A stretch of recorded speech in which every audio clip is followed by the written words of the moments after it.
Bueno, vamos a contestar esta pregunta. Atención, atención, vamos a empezar con la clase. Allá los del fondo, por favor, se me callan. La explicación que yo doy cuando me preguntan esto es como la fácil, la con la que puedo salir rápido, que es básicamente que no movemos los brazos porque esta danza es principalmente realizada con los pies y al evolucionar con las competencias se hizo tan compleja que no se mueven los brazos como para darle especial atención y que todo el foco vaya a los pies. Es objetivo, es un poco obvio. Pero existen otras versiones dando vueltas y la real razón por la que hacemos esto es más bien político. Pero esto ya implica hablar un poco de la historia, de la cultura irlandesa, y esto es lo que voy a hacer ahora. Empezando porque los irlandeses tienen como mucha historia de lo que se dice storytelling, es decir, de contar historias, historias que van pasando de generación en generación, que están basadas en hechos reales, en cosas que podemos ver y observar, pero le ponen ahí como un poco su toque. No es de chamullo y no es de boludeo, pero le ponen su toque especial. Y obviamente con la parte de la danza, con la parte del torso rígido, también sucedió. Irlanda es una isla que está al lado de Inglaterra y fue parte de las Islas Británicas. De hecho, hasta el día de hoy, el norte de Irlanda es parte de UK, mientras que el sur es la República de Irlanda, digamos que es independiente. ¿Qué nos indica esto? Que por mucho tiempo estuvo bajo el dominio inglés.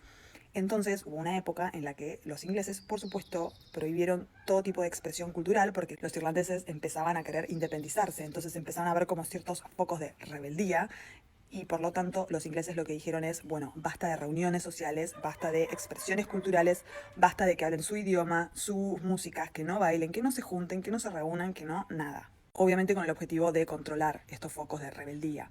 Es así que lo que dicen ellos es que bailamos con el torso erguido porque como estaba todo esto prohibido, se juntaban en pubs o en casas muy chiquitas para poder bailar. Entonces lo que hacían era bailar con el torso quieto, que no se moviera y que solo se moviesen los pies para que cuando los soldados ingleses pasaran patrullando o caminando por afuera, si veían por la ventana, solamente iban a ver torsos quietos, pero no iban a darse cuenta de que en realidad estaban bailando. Esta es una historia hermosa, que es linda de contar porque la verdad que es muy pintoresca y es también súper interesante porque te deja ver esta situación de, che, también es político. O sea, acá hay un control donde prohibieron sus expresiones culturales y artísticas, por lo tanto, la verdad que es una linda manera de contarlo. Pero en realidad es como un poco más profunda la cuestión. Implica hablar un poco de este contexto sociopolítico. Lo que yo tengo para agregar a esto es también un poco más de historia y es que los irlandeses, cuando empiezan a realizar esta movilización para lograr su independencia, utilizan los elementos culturales como parte de la batalla. Empezaron a crearse como asociaciones que defendieran sus costumbres. Entonces, revivieron el idioma gaélico irlandés para dejar de hablar inglés.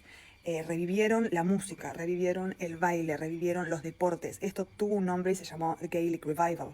Este movimiento fue súper importante porque tiene que ver con trabajar todos los elementos que hacen a una nación. Entonces, ¿qué pasó? Dijeron, bueno, voy a hablar de la danza, ya no me quiero ir para las otras ramas. Entonces dijimos, bueno, tenemos que tener nuestra propia danza, no puede ser que no tengamos una danza que sea llamada irlandesa. Y ahí fue cuando empezaron como investigaciones, empezaron a ir a todos los pueblos para ver qué bailaban y también empezaron a seleccionar ese material, así que mucho material quedó fuera. En ese momento la danza irlandesa era muy relajada, el torso nunca se utilizó en los bailes individuales, pero no era esto que vemos ahora que está completamente rígido. Había como un balanceo, era un poco más parecido al tap en ese sentido. De hecho, el tap, sus orígenes, entre uno de ellos es el irlandés, pero no el irlandés que ven ahora o en los videos vieron, es el irlandés antiguo, que era mucho más pegado al piso y los brazos mucho más relajados. Es esa onda cuando veían a Leonardo DiCaprio cuando bajaba a Titanic a bailar, más o menos una cosa así. Entonces empezaron a recolectar y a decidir qué sí era y qué no. ¿Y qué pasaba? Los ingleses tenían como esta visión de los irlandeses de que eran unos pobres que comían papa todo el tiempo y que eran gente rural. Por lo tanto, no los veían como sofisticados y tenían como esa imagen de que, bueno, están tomando y bailando porque estaban buenas las fiestas de los irlandeses. Y están ahí bailando apretados, como agarrados y como brazos sueltos. Entonces, ¿qué pasa? Al decidir cuál va a ser nuestro estilo de baile, decidamos algo que sea más prolijo, que sea algo más parecido a la danza clásica, que es algo muy refinado. Necesitamos que estemos como derechos, luchando, mostrando orgullo. Y esa es la razón por la cual dijeron como, no, elijamos este tipo de baile, pero con el torso un poco más rígido. Y no nos olvidemos del otro aliado que tuvo esta rebelión, que es la Iglesia Católica. ¡Tan! Creo que nadie se esperaba este plot twist.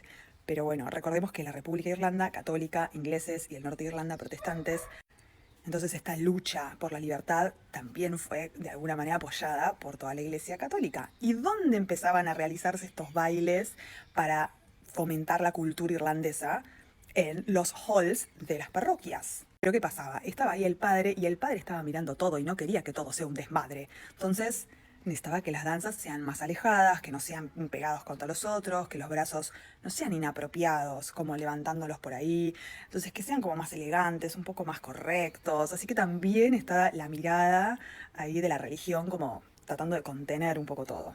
Cuestión que de esta manera se fue desarrollando la danza irlandesa porque la fueron creando como una herramienta para lograr esa libertad, porque fue definir de alguna manera cómo el mundo iba a mirar a los irlandeses. Y en esa concepción dijeron, queremos bailarines serios, prolijos, correctos y que estén orgullosos de bailar irlandés. De esa manera, con las competencias después se fue desarrollando mucho más. Esa característica quedó como una parte muy importante de la danza y encima después se desarrollaron mucho más los pasos y que ahora es una cosa muy vistosa y muy extraña de ver al principio cuando los ves que no se pueden mover, lo entiendo. Bueno, se me borró la última parte del video, pero lo que estaba diciendo es que, para cerrar, lo que yo le digo a mis bailarines es que tienen que bailar derechos, chin up, pecho inflado, porque tienen que estar orgullosos de bailar irlandés. Realmente detrás de esa postura hay una lucha de mucha gente que en su momento tuvo que decir de todas las maneras posibles que eran irlandeses, que no eran ingleses ni ningún otro país, ellos son irlandeses y querían así presentarse al mundo, así que en honor a eso, para respetar eso, de esa manera bailamos.